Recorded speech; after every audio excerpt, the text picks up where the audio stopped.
Chers et chers camarades et amis, dans les années 1980, quand une poignée de militants de Guingamp, 12 très exactement, se retrouvèrent pour la renaissance d'un rassemblement intersyndical pour le 1er mai, ils ne pouvaient imaginer que la longue série des meetings de cette journée internationale des travailleurs serait interrompue en ce 1er mai 2020. S'ils n'ignoraient pas les méfaits du système d'exploitation capitaliste, il leur aurait fallu être devin pour prédire que nous serions ce jour en confinement du fait d'une pandémie mondiale avec au-dessus de nos têtes une interdiction de manifester. Mais comme nous, militants du mouvement ouvrier et social, nous n'abdiquerons jamais. Nous relevons le défi en usant des techniques que le capital a développées pour maintenir et étendre son emprise sur nos vies. Et nous nous adressons à vous à travers les réseaux. Nos vies, justement, celles de nos anciens, de nos jeunes, des travailleuses et travailleurs. Nos vies, donc, vaudront toujours plus que leurs profits. Voici ce que nous disions dans notre intervention il y a un an. Face à la richesse insolente, à l'explosion de l'exploitation capitaliste, au désastre environnemental, au pillage généralisé des hommes et des ressources, nous dénonçons avec des millions de travailleurs dans le monde le système capitaliste mondialisé. Lucides sans être visionnaires, n'avions-nous pas anticipé les centaines de milliers de morts sur la planète et les dizaines de milliers dans ce pays ? Protégés par des frontières illusoires, souvenons-nous du nuage de Tchernobyl. La décision de confinement de la population, que nous ne remettons pas en cause pour freiner la pandémie, a fait éclater au grand jour l'incurie, le laxisme, l'impréparation, l'amateurisme d'un président et d'un gouvernement qui, depuis décembre, menait contre les salariés, actifs et retraités, une bataille pour faire éclater notre système de retraite solidaire par répartition. Axe structurant de notre sécurité sociale. Avouons que s'il avait réussi, nous serions bien mal lotis avec des fonds de pension capitalistiques pour financer nos retraites. Pandémie sanitaire et séisme pour nos droits sociaux, la lutte est rude dans les entreprises et administrations pour remettre en cause le droit du travail et tous nos acquis sociaux. Guingamp n'a pas échappé au désastre.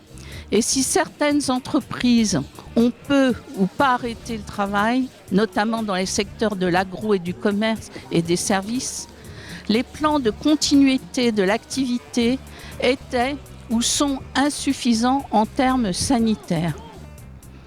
Pour l'instant, la faible propagation du Covid-19 nous a protégés, mais cette protection est aléatoire si nous ne disposons pas de masques, de gel, de visières, de lunettes et de tests appliqués massivement.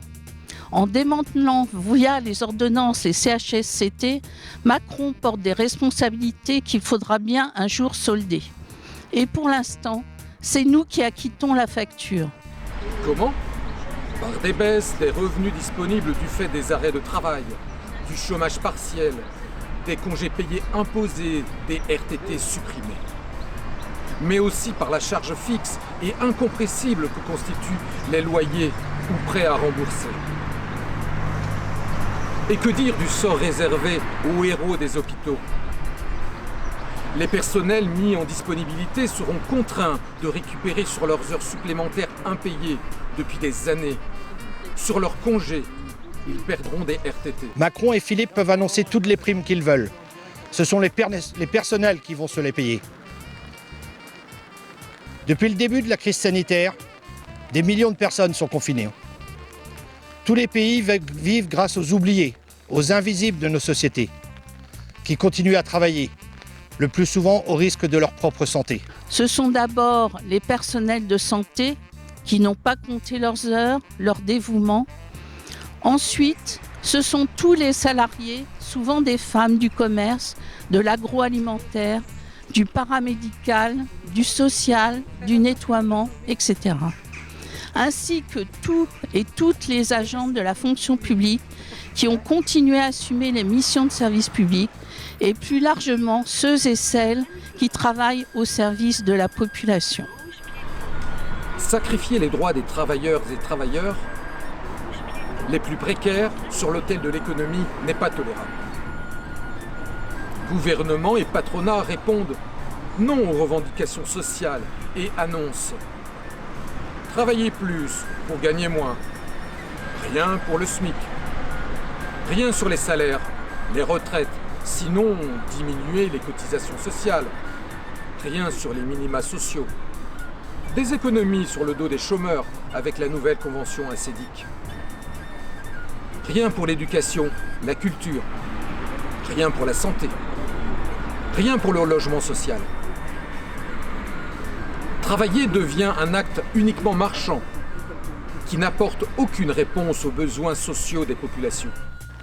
Dans ce contexte tendu, la fonction publique est présentée comme facteur de rigidité et serait uniquement comme un coût pour la collectivité. Or, leur développement est nécessaire et indispensable pour assurer l'égalité et répondre aux besoins sociaux de la population. Nous exigeons un moratoire des loyers et des dépenses d'énergie, une aide pour l'accès à Internet et la gratuité des transports, car nous savons que si la crise sanitaire peut régresser, la situation économique et sociale va continuer à faire des dégâts. Cette situation inédite, qui peut malheureusement perdurer, a remis en lumière l'essentiel. Un hôpital et un système de santé publique avec de vrais moyens humains, matériels, financiers. Un système de protection sociale large tout au long de la vie. Des services publics qui ne soient pas sacrifiés par des politiques de restructuration et livrés aux appétits des prédateurs qui prospèrent dans ce système capitaliste. Des millions de nos concitoyens sont fragilisés, auxquels s'ajoutent près de 10 millions de chômeurs, partiels ou total, indemnisés à 84% de leur salaire. Ils n'ont pas vocation à alimenter les profits des banques sous forme d'agios majorés et de frais d'incidents bancaires. Dans ce contexte, la situation financière dégradée de millions de clients des banques est source de tensions et de crispations. Il y a des chiffres symboliques qui font peur. Celui d'une dette publique supérieure à 100% du PIB en est un bon exemple. Le gouvernement annonce une dette publique de 115%. Mais personne n'a jamais apporté la démonstration du caractère en soi catastrophique d'une dette publique supérieure à 100% du PIB. En fait, cette dénonciation de l'endettement qui reporte la charge du remboursement sur nos enfants fait partie des dogmes libéraux qui considèrent que les dépenses publiques sont toujours mauvaises pour l'économie. Il faut faire exactement le contraire des politiques menées depuis les années 80. Il faut réhabiliter la solidarité et mettre les services publics au cœur de notre système social. Cela implique d'abord de considérer que les dépenses socialisées sont un élément de nos richesses collectives et non une charge. Bien entendu, mais il faut réhabiliter la cotisation sociale, remettre en cause les exonérations diverses et variées, comme nous l'avons souvent souligné. Il faut rééquilibrer la fiscalité au profit des salariés et des retraités, en mettant à contribution les plus riches qui ont largement profité de la baisse des impôts, avec par exemple la suppression de l'ISF et le plafonnement des impôts des plus riches, sans oublier la baisse de l'impôt sur les sociétés. Il n'est pas inutile de dire quelques mots sur la pandémie. Le Covid-19 est le nouveau virus mortel qui ne pouvait que se diffuser dans un monde globalisé où tout circule rapidement. Le gouvernement a facilité sa propagation en ne faisant pas suffisamment de tests et en ne prévoyant pas le port du masque. Pire, ce gouvernement a cessé de penser en termes de prévention en délocalisant les lieux de production des médicaments, des masques, des tests. Ils ont également réduit le stock des masques pour des raisons purement d'économie. Le flux plutôt que le stock. Des millions de personnes confinées afin de ne pas engorger les hôpitaux et des milliers de morts. Le directeur de la santé annonce le nombre de décès, comme s'il s'agissait de kilos de sucre. Les morts, ce sont nos parents, nos enfants, nos amis, nos collègues, nos camarades. Nous ne savons même pas officiellement combien de personnels de santé sont victimes du Covid pour cause de manque de matériel de protection. Le ministère de la Santé ne donne pas ces chiffres. L'annonce de la fin officielle du confinement le 11 mai nous invite à la plus grande prudence, car nous savons que depuis le début de la pandémie, le MEDEF pousse à une reprise rapide du travail. Mais à quelles conditions pour les salariés ? Selon eux, il faut relancer la machine, le système capitaliste au plus vite. On a vu avec quelle facilité des milliards sont mis à disposition des entreprises, alors qu'il était impossible de trouver de l'argent avant la pandémie. La crise sanitaire met en lumière les résultats de cette politique dévastatrice. Salariés et usagers paient le prix fort de politiques qui ont systématisé les coupes budgétaires, supprimé massivement des emplois et privatisé certains secteurs dans une logique de marchandisation et de mise en concurrence avec le privé. Les salariés du secteur médico-social ne veulent pas forcément être considérés comme des héros, mais revendiquent une juste reconnaissance de leur métier, de leurs compétences, par une revalorisation de leur salaire et l'amélioration de leurs conditions de travail. Déjà mobilisés avant l'épidémie, ils continuent leur combat. Tout comme les salariés des métiers dits obscurs, invisibles, dont certains découvrent l'utilité.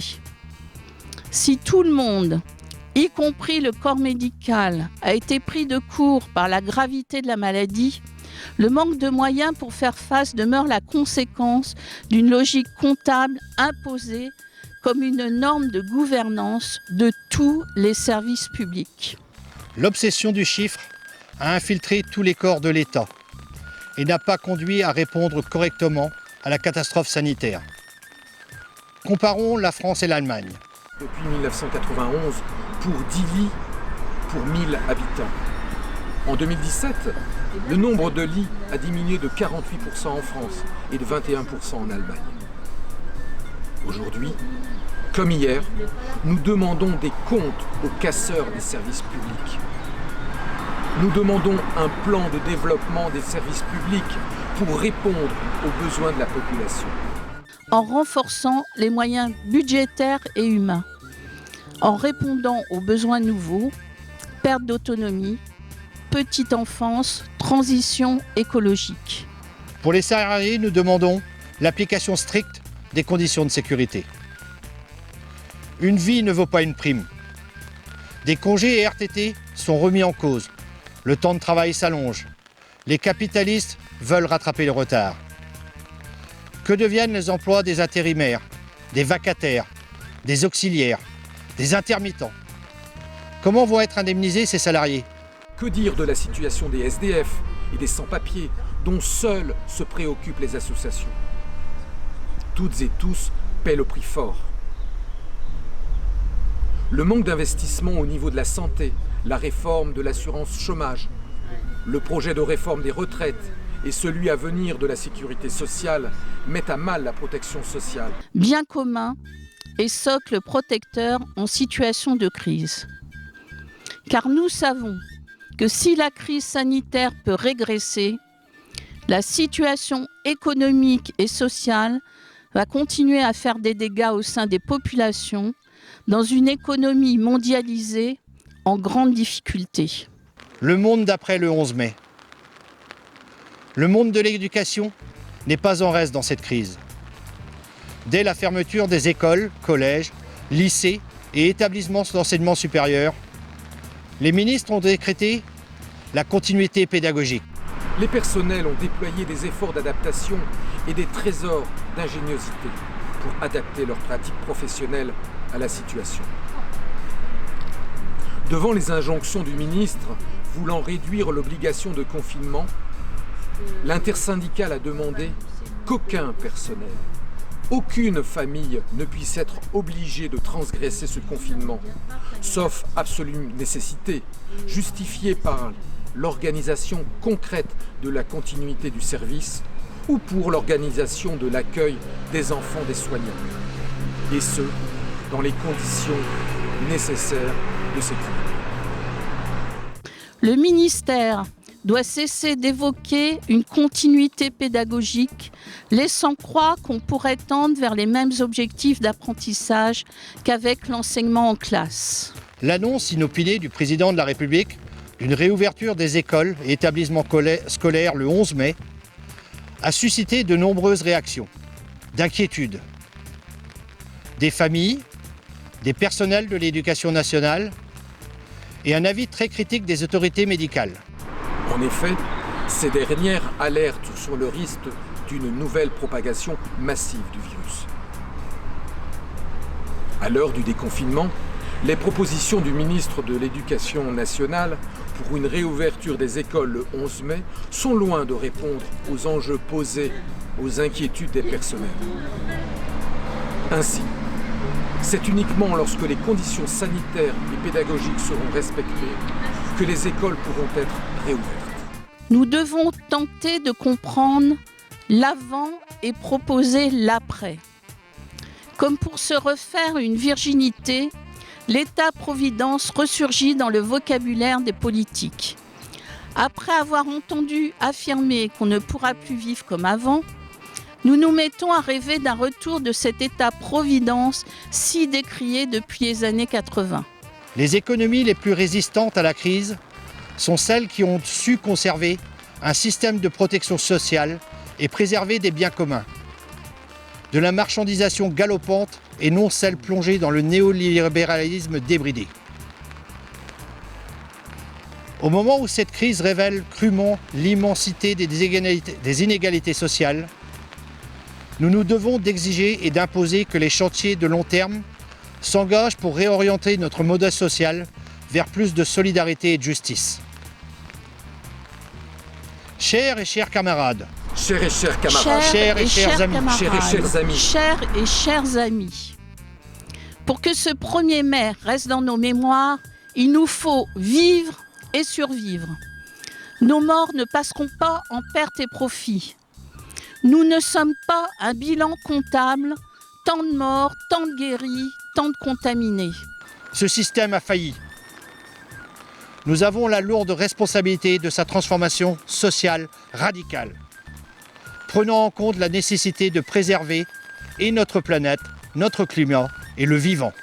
Notre classe tient la société debout par son travail, son abnégation, sa solidarité. Tous, nous ne nous contenterons pas de merci, d'applaudissements à 20 heures et de phrases chargées d'hypocrisie. Plus que jamais, nous ne sommes nous ne rien. sommes rien, soyons tout. Soyons tout. Vive le Vive 1er le mai. 1er mai. Guingamp crie Guingamp crie paix et fraternité paix et au peuple. fraternité au peuple du monde. Protégez-vous toutes et tous, Protégez-vous car toutes nos et vies tous, passent avant car leur nos vies passent avant leur profit.